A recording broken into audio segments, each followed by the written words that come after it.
Hello, good afternoon, Happy New Year. Welcome to the Dingometer, where we talk about interesting things that impact the work of learning designers. And I'm delighted to be joined today by my esteemed colleague and Director of Learning Experiences, Phil Golm. Welcome, Phil. Thank you very much. Happy New Year. It's a bit late for that, isn't it? We're over that now, aren't we? We don't have to keep asking people about that, right? Nearly reached the end of January. Yeah, I will ask you, though, Tony, any New Year's resolutions that you care to share with us? Well, I'm going to say highly topically to make more sense in learning design. Well, I guess that's better than making less sense. So, I think it probably is, yes. So hopefully we'll make some sense today. I think so. But I just want to say, obviously, I wanted to start this conversation because we're kind of just sort of running up the flag, this new sort of series of newsletters, and that series of newsletters is got a sort of fortnightly. It's going to explore 12 personae of learning design and learning designers, and that's come from really. I mean, we're sort of about 5 years in now, aren't we? Sort of 5 years in. Is that about right? I don't know when our birthday is, our anniversary. Nearly even 6. Is it nearly even 6? Yeah. So sort of 5 sort of good solid years in, and you and I endlessly reflect on this kind of slightly strange work that we do that comes under the umbrella learning design. And you know me, I'm always sort of like picking away at the language that we use, because language is so powerful at kind of shutting conversations down and shutting opportunities down, and people thinking, oh, you're those guys, or oh, that's the work that you do. And I'm always having to sort of do a course correct in those conversations. And I think, well, instead of just worrying about that, why don't we just speak to the fact that it's a term that's difficult?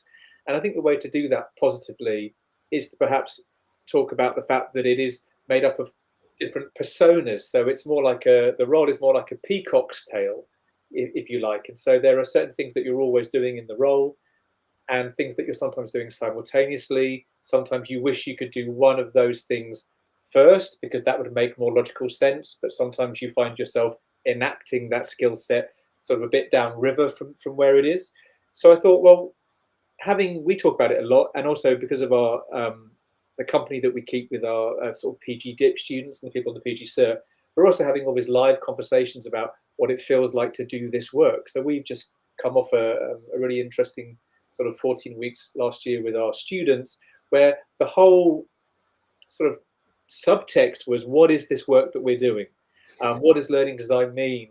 What are we actually doing in sort of these more difficult and complex spaces? So that's what the newsletters are going to get into. And I thought that it would be quite nice if we just talked quite personally and from the hip about the first of the personas, which I've kind of called the sense maker, because that's a little bit better than calling it the imposter, right?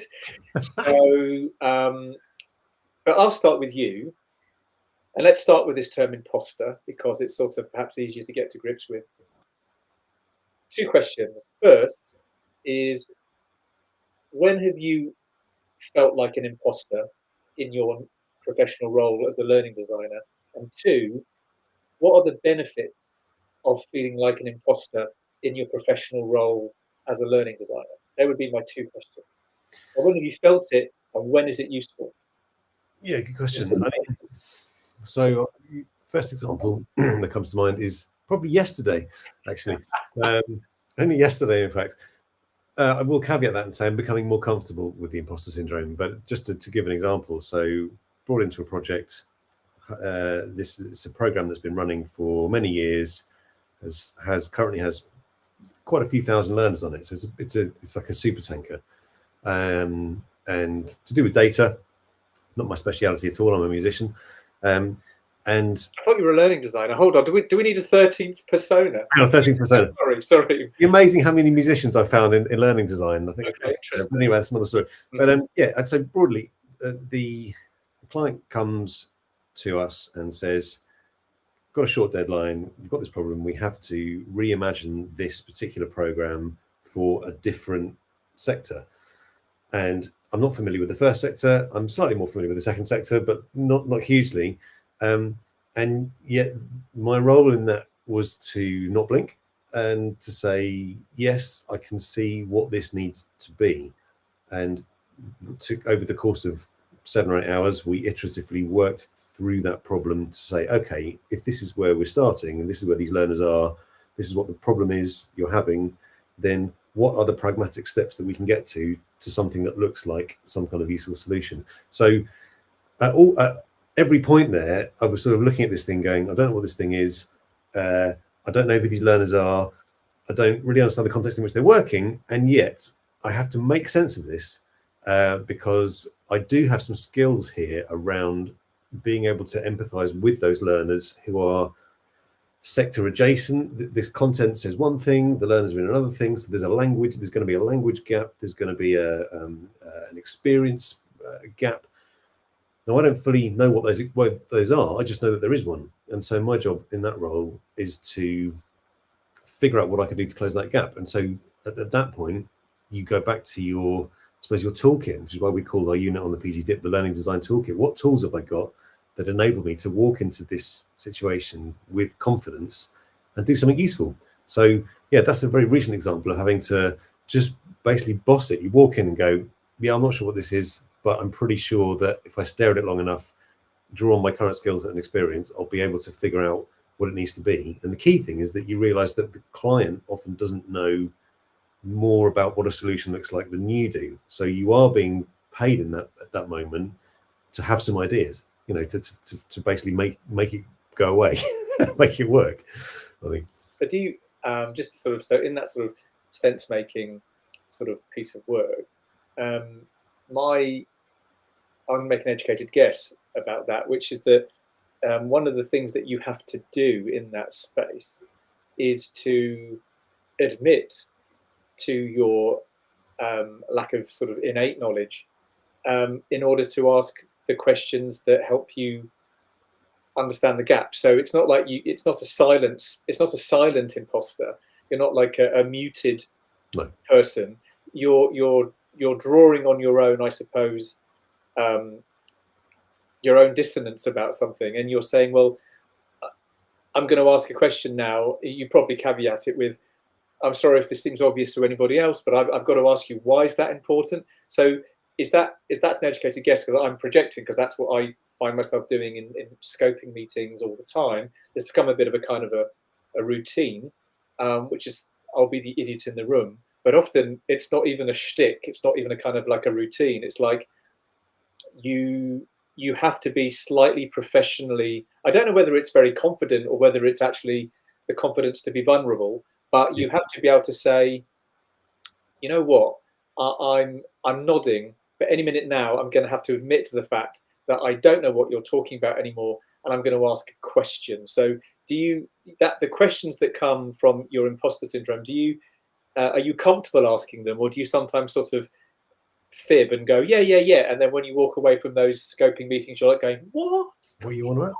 No, you're right. I think the phrase you use, the confidence to be vulnerable, is really key, actually, because if you don't ask those questions and you come away from that meeting having said that you know what's going on and then you don't, then you've wasted your own time and everyone else's time, because you're going to have to then go back to someone and say, what is it we're actually doing again? So yeah, in those moments, it is the confidence to be vulnerable and say, I'm just going to stop you there. Can you? It's not like I don't understand this necessarily, but it's like, can you explain why this is important to these people or to you? Like, why does this thing matter? And often we have this a lot when we're working as learning designers with subject matter experts, because let's say you've been teaching, I don't know, nanotechnology for the last 10 years. You probably know quite a lot about it, or whether it's, data science, whatever it is. To you, it all makes sense because you're in it and you've almost forgotten what it's like to not be in it. And I think we've come across this a lot in the work that we've done, where you work with an expert, and it's great that they're an expert. That doesn't always make them the best person to be in front of learners at a given time, because they just assume that learners get it. And often our job in that role, whether it's with learners or with clients, is to play the role of the person who doesn't get it, and to be, in the nicest possible way, to say, I'm sorry, I don't understand why this is important. It's because, isn't it, this notion that expertise has within it the presumption of that it will make sense. If someone is an expert, then sense has been made, sort of like in the person's brain, and that expertise guarantees that sense can be made for somebody else. But I think you and I both know and have certainly, I mean, I'm very old, very elderly now, but I still remember school where you were in front of, just really early memories of being in front of someone who obviously was older and wiser, but could not make separate their expertise as something I could learn from. So there were teachers that you could learn from, and there were teachers that you just were blasted at like a Dyson Airblade, And so I mean, that was even, when I was little, when I was small, and you can sort of, if I track that through, my university experience or being in particular lectures, and you would see sometimes who were the more successful or more engaging practitioners of learning, whatever you want to call them.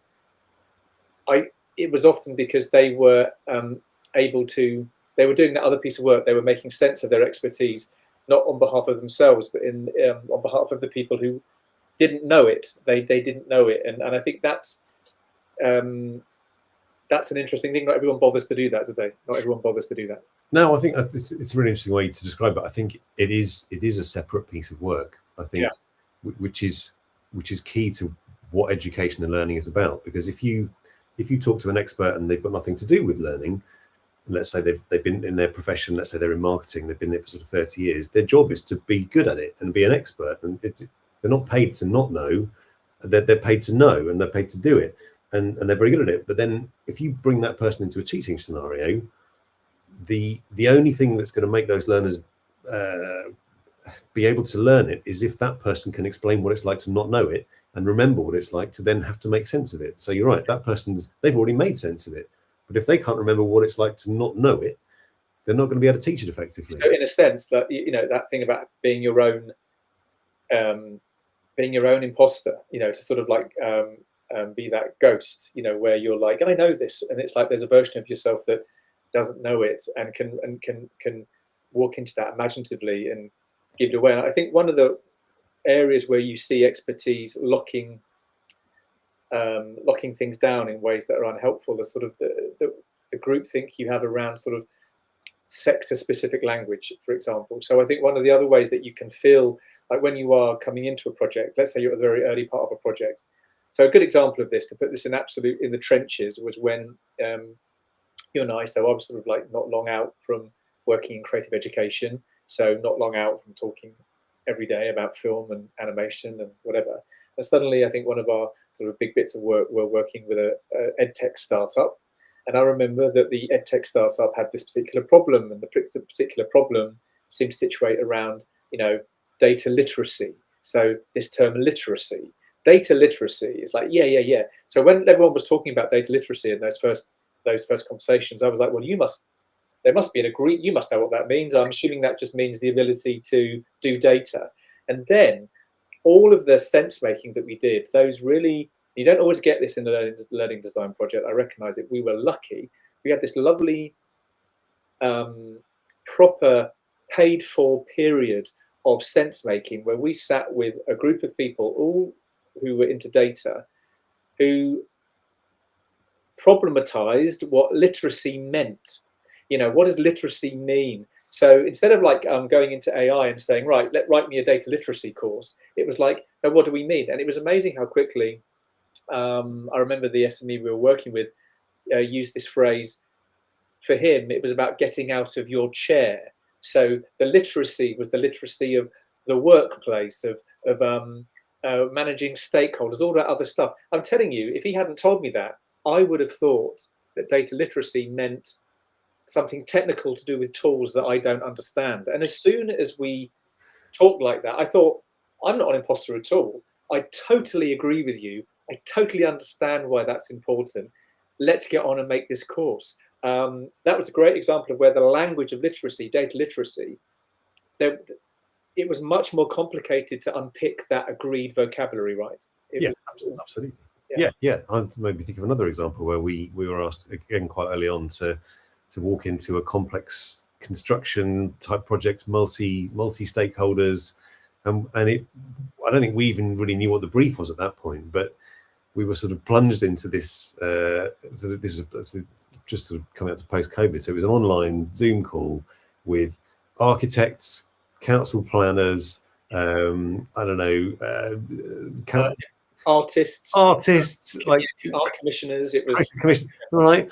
why are we here? And it was the job was to kind of like not blink and go, okay, you're all talking in English, and yet that's about the only common thing in this room, isn't it? I mean, that was mad. Yeah, I mean, and that was a fascinating thing where listening, and it's an obvious thing. I think you know, you'll hear this. You know, hey, active listening. You know, that's another piece of jargon that would need to be unpicked. But listening, and it is about courage, because I think you have to. It's very hard when you are new or you're the outsider, particularly if you are positioned or brought in as the outsider. It's very hard to raise questions that aren't taken personally. It's very hard to, if you're trying to impress at the same time as you're trying to listen. They're almost paradoxes, because if you're trying to impress, you're just like, you know, yeah, I totally get that. You know, I mean, yeah, I agree. As opposed to, but I'm quite relaxed about it now, because what you realise is that, and I'm sure you've had this many times, is that when you've had a meeting that's gone really quickly, there's loads of kind of like agreement and like, yeah. And then people later in the corridor or over a cup of tea or a coffee will say, what did he mean? I don't know. And you realise that there's a kind of a game going on that's not just in your mind, it's in the minds of actually lots of people, as they're just trying to get through it, which isn't the same as come out the other end with something useful. We are our own worst enemies often, I think, certainly in meetings and around that kind of stuff. We don't ask enough questions because I think we're not really prepared to look stupid. Yeah, I totally agree. And I think this is why the more of this type of work that we've done, the more I've realized why learning design, almost at any level, is a consultancy piece, whether it's sort of top level strategic consultancy or whether you're right in the trenches. It feels like it's internal consultancy. And because often what you are questioning, to use big inverted commas, is culture. And if we assume that culture is sort of like shared norms and behaviors and unspoken assumptions and things, wherever you get brought into, that's the first thing that you get confronted with. So like you say, you're in a departmental meeting and everyone's sort of talking the same language. There's so much kind of like assumed behavior, assumed knowledge going on, that they kind of think they know what they're talking about. And really the first job is to just gently push back against that and go, but why are we doing it that way? And there may be a very good reason that everyone knows and you don't, and that's fine. But if you don't tease it out, you don't have the whole picture. And as I say, whether that's sort of building a module, whether that's designing an entirely new program for a client, you are always up against a whole bunch of shared assumptions, underlying beliefs, and kind of group think. And actually, if you're going to be useful, often you have to gently puncture that balloon first and go, so why are we talking about this? Or what is it that we're trying to get at? Why are we here? Why have you brought me into this meeting? I think you said a really interesting thing at the beginning, and I know we're all bored to death really of AI, but there is a kind of a sort of a dovetail here, because you said at the beginning this interesting thing about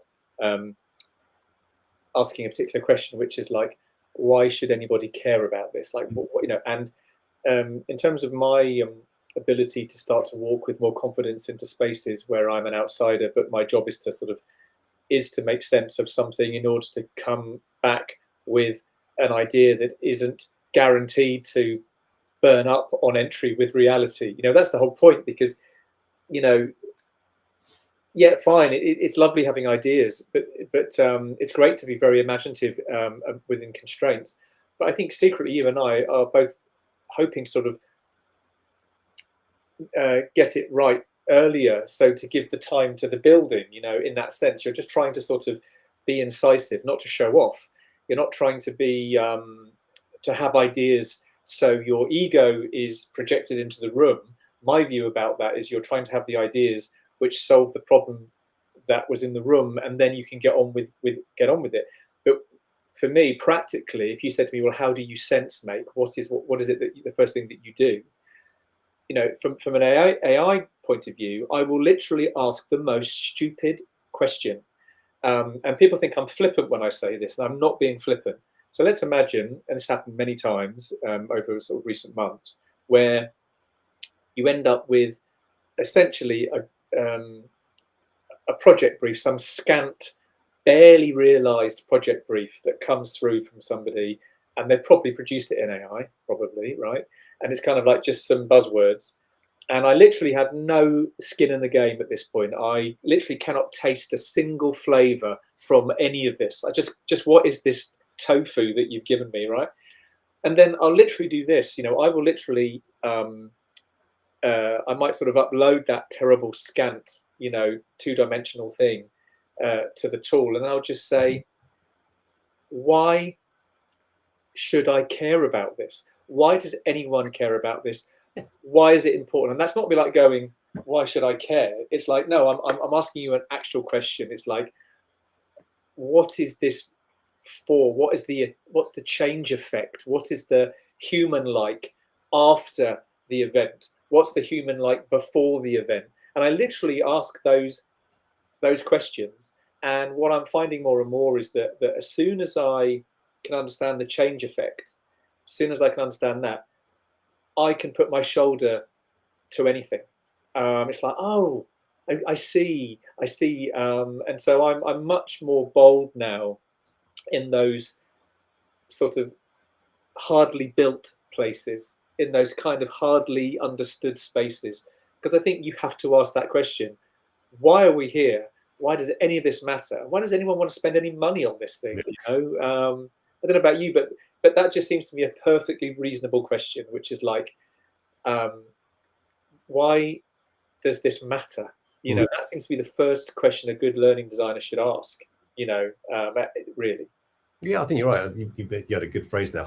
These hardly understood spaces, because I think if you look at any project in any organization, the fact that a project has been convened is because a bunch of people are about to walk into a hardly understood space. That's what a project is. It's like if we didn't need to do something different, the business would not have convened a project. So the fact that a project exists means like we know we've got to do something different, but we don't know what it is. And by virtue of that, it's probably not very well understood. And I think one of the big shifts, I mean, I've learned this from you a lot because you're very good at doing this now, but I think when we first started out doing this, I would often go in and go, okay, tell me what you want. What does good look like? Because it's all about how do we please the client? We just like, tell us what does this look like at the end? And then over the course of time, I realized that they had absolutely no idea. Why would they? And actually, that was why we were there, was to help them make sense of it. And so now I think both of us will walk into those hardly understood spaces and say, tell us everything you don't want. Tell us everything it can't be. Tell us literally all the things you tried and failed. Tell us the constraints, because you realize that they've got no idea what they want. Otherwise, you wouldn't be in the room. But if you can come out of that meeting having asked a bunch of good questions and you've got a whole lot of information about what this thing can't be, you've used this sort of phrase before. It's almost like you get a mold. You get this sort of like all of those bits of information. It's like this big kind of papier-mâché thing. You can go, oh, if that's the shape of the thing that it can't be, the thing that it has to be has to fit inside that. Yeah. So, and it's a weird intellectual maneuver, but actually it's much more effective than going in and asking people what they actually want. Because what you're doing there too, though, I mean, and I think we'll get, not sort of get ahead of ourselves, but sort of the second sort of archetype, I think, the second thing that I've identified is sort of someone who builds trust, because you can make sense, and then trust comes next, because you've then got to sort of say, you've got to get people ready for change, or you've got to create consensus. And I think asking people what they want, that I think that sort of building bridges, that trust piece, is essential. It's just that it can be the enemy of sense making, because if you get on side too soon, you're sort of almost losing your outsidership. Yes. So I think that's why, in a sense, you sort of sense make first, because that's where you leverage the fact that you're almost pre-relationship, you're pre-rapport, you're pre-agreement. You're not in the group yet. You haven't, in a way, because you haven't built the trust, you still have just a little bit of wriggle room. You can still sort of leverage and ask some of those questions, because you're not sort of, you haven't built relationships just yet. I don't know if that makes sense, but I think that those early stages, you can push them quite hard, because there is a point when you're all on the same side. Yeah, that's it. And I think again, this is something that we've just learned, I think, through being paid to be consultative, is that you're not being paid to be people's friends. Like people will pay for compliance and they'll employ people to just do stuff. But if you're being brought in from outside, you are not being paid to be compliant. You're being paid, if you're going to do your job well, you're being paid to be an outsider, to leverage your outsidership, to challenge.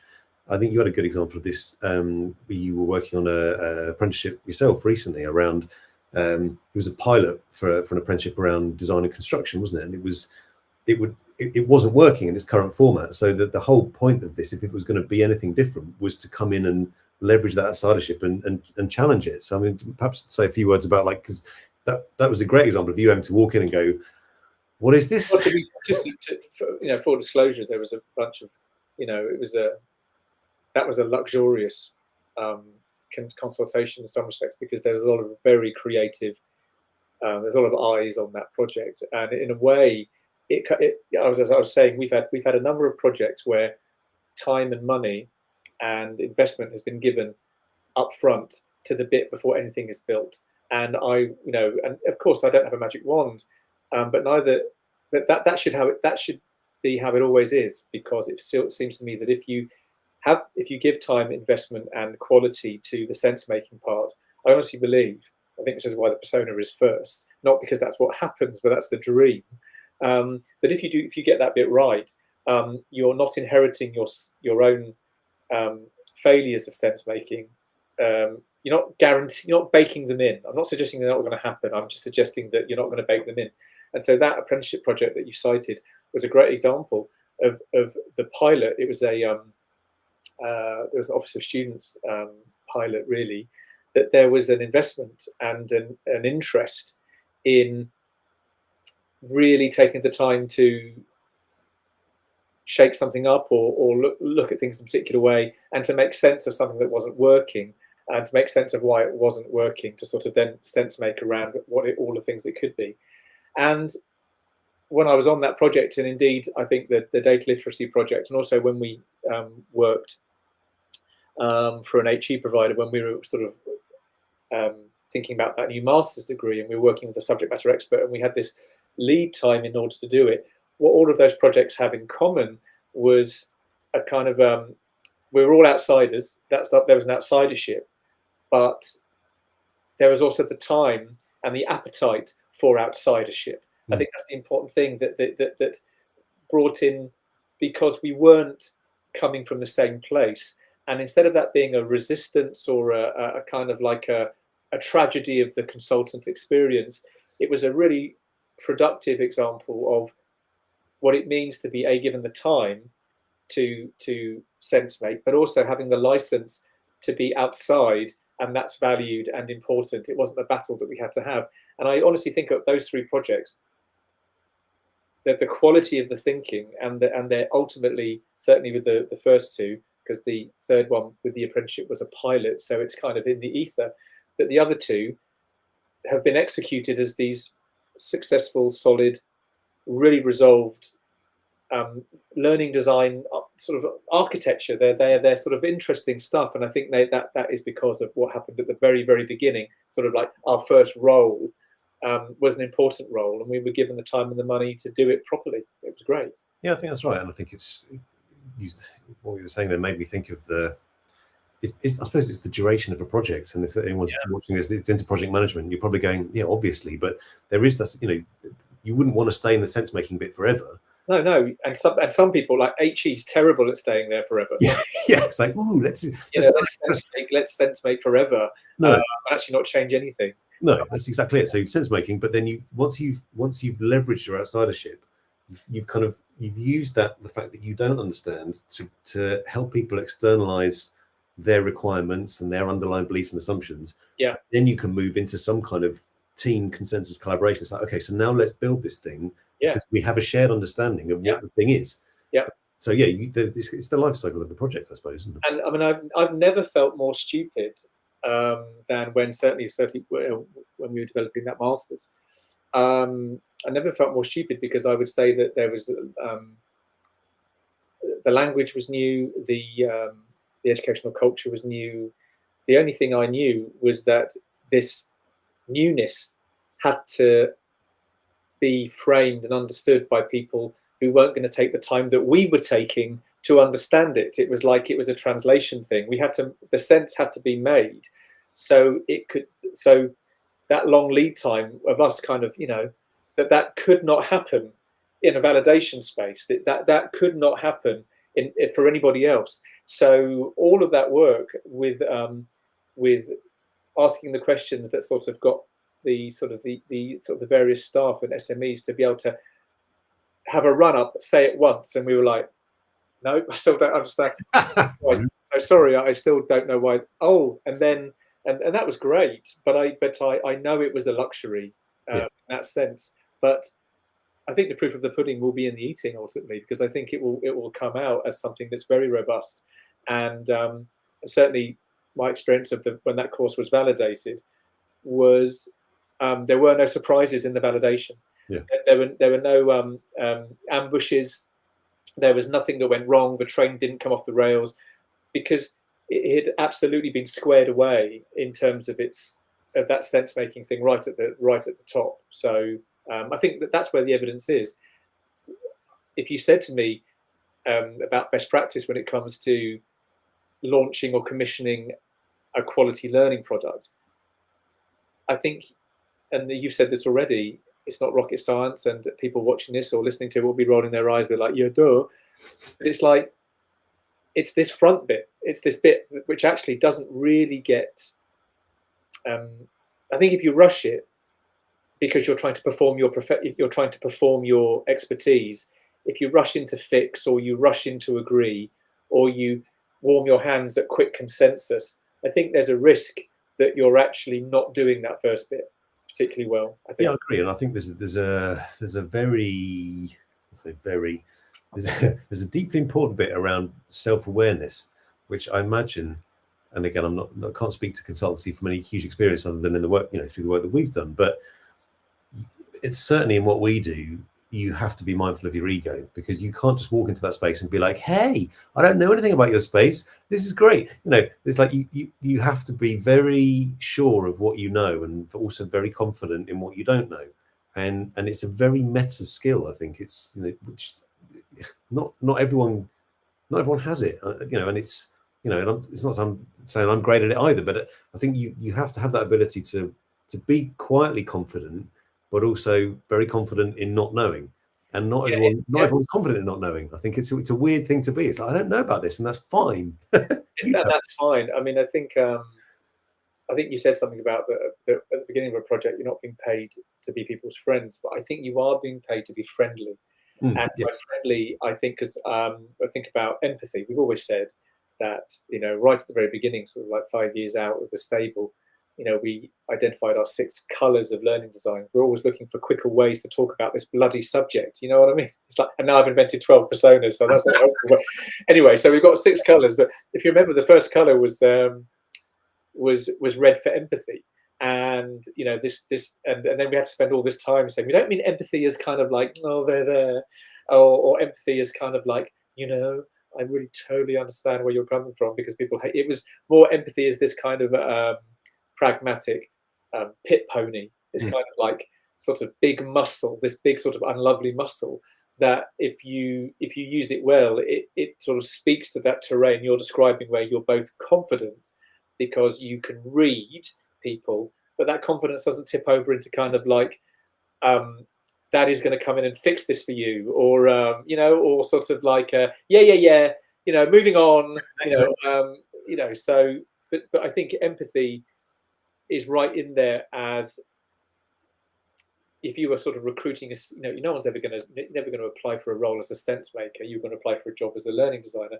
but no one's ever going to put, I don't think learning designer must be empathic, but it's like they should do, because I've worked with loads of people who nominate themselves learning designers, and they are interested in tech.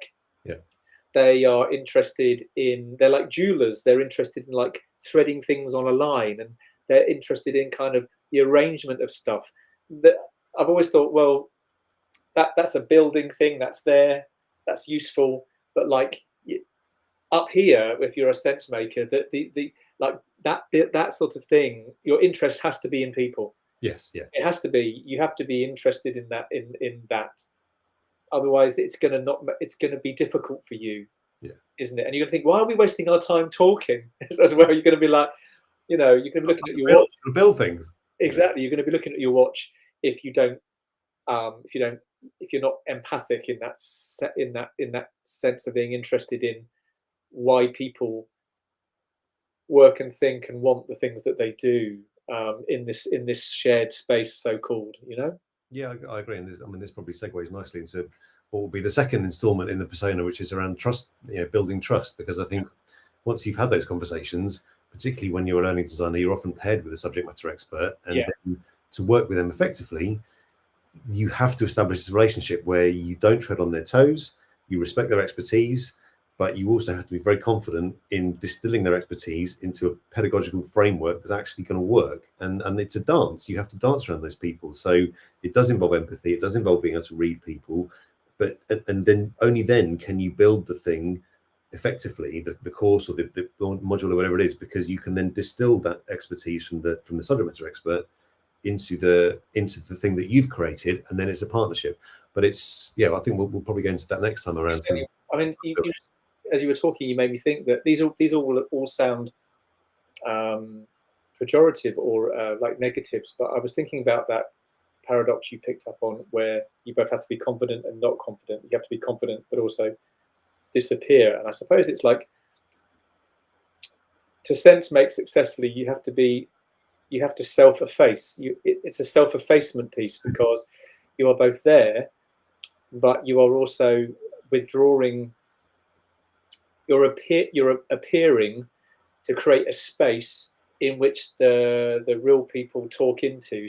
But you have to create that space, and you create that space with your stupid question. You create a space, and then you stand back to watch it fill up. And then if it fills up and you still don't understand it, you sort of have to walk back in, and you have to empty it back out. And say, sorry, can we do that again? And then you step back out. So there is a kind of an erasure, self-effacement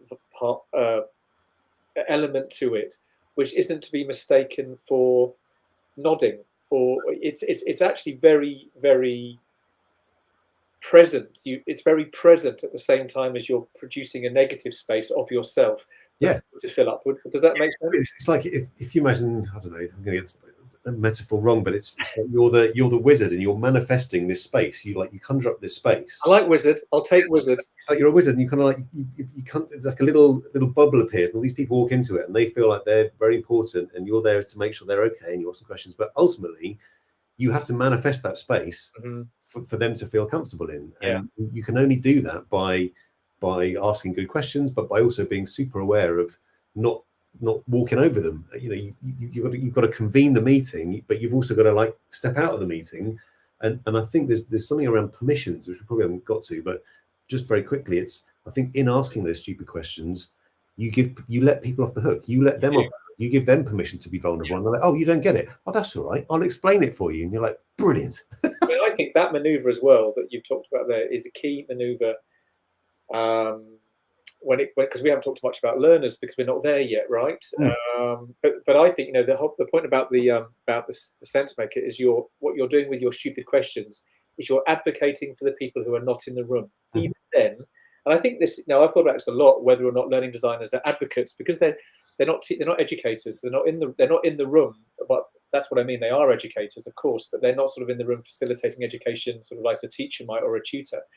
So it's like, but you're always advocating for learners, because the stupid question you ask is on behalf of the uninitiated, on behalf of the unonboarded, the non-onboarded, the part of the person who doesn't know it yet. And you're asking those questions very early on. And I think, but also asking those questions enables all the other people in the room to realize that their knowledge is partial, and that their knowledge is dispersed, and that their dictionary definition for like a classic one, employability. If you ever wanted a word that needs sense made of it, that's a classic example of where you've got a word that is a shared vocabulary, but a disparate understanding. Shared vocab, like employability, and then you realize that everyone else has gone off on a tangent and wants it in a different way. And that's the other thing you have to be aware of early when you're sense making is just the words, and we talk about it a lot because it gets tiring. The words that are like tugboats that pull something away or pull something off, and yet that tugboat itself is non-discussed, non-interrogated piece of language that's suddenly pulling everyone's thinking, and you think everyone's coming with you, but if the tugboat isn't understood, if that word employability or student success or failure or any of those other words, if that's not understood, everyone's gone off in that direction. It looks like everyone's playing follow the leader, but they're all actually departing in all different spaces, and so that consensus can be really unhelpful. So it's like knowing when to withstand consensus is an important piece too. I think it's harder to do, but it's like standing up to it's an interesting one.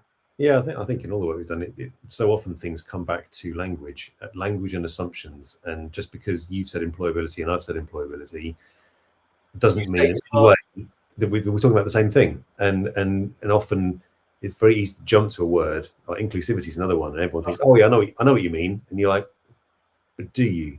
In this context, for these people, your understanding of it is probably totally different from mine. Yeah. What does that mean for this project? So again, it's like sense making often involves not reaching for the obvious words that you would often reach for to make sense of. Oh, this is an employability project. Exactly. Oh, good. You're like, don't you think that what makes sense? What final word here really is, and it will sound destructive or it will sound kind of like a cul-de-sac, but one of the biggest barriers to sense making is language, right? So, but that's all that we have. And certainly in educational language, one of the big barriers is the kind of the buzzwords. They are because they shut sense making down because they're such understood consensual words, and I think that education particularly sort of, maybe every sector has it, I'm sure. Certainly all the work we do now when we're kind of like when we're working with AI responsibly is that you and I are absolute, we're so strict around not allowing the large language models to lead on that consensual language, because it is literally like putting one block of tofu after another. They have the presentation of lucidity. They seem to be articulate, and you lump all of those words together, and you have nothing. Absolutely nothing. You have nonsense, don't you? You have no sense. So that takes muscles, and that takes perseverance. I think certainly in corporate spaces, in sort of spaces where the sector's really clear about its identity through language. Yeah. You have to be so clear-eyed about the dangers of sense making that happens really fast. Like sometimes sense making is like something a vacuum. It's like Well, we all know what this is. Let's just move on from that. We all agree that it's this, and you go, no, that's the bit that's where the problems are down there. Yeah. So it's an important job, and it seems obvious that sense making should be important, but it's something. I think it's important that we look at these 12 roles and we literally take the time. This is what I want to do with these webinars and later in the newsletters. We take the time to sort of sit with those characters for a bit and sort of give them their time. So we've given the sense maker a bit of time today, I hope. Yeah, I think so. Yeah, it's very easy to jump to things like trust and the other ones that will come without spending enough time on things like sense making. So yeah, I think it's good. I'm looking forward to getting into these. There's going to be some interesting insights that come out of here, and by the end of it, learning design will be a very different beast. But will it be any easier to talk about or give away? I don't know. I just definitely see this. When I think about it now, the image I would leave you with and others is that, and I like it because it's a beautiful image. It's quite a glamorous image, which is just that peacock tail, which is like when you sort of see all those roles. It's like that, and I think that I'm not suggesting that I think all roles are a peacock tail, but I just think that learning design is in need of a bit of glamour. Bit of opening out, a bit of glamour, definitely, All right, well, let's get into it over the next few weeks. I'm looking forward to it. All right. Thanks, Phil. Talk soon. Cheers, Tony. Nice talking.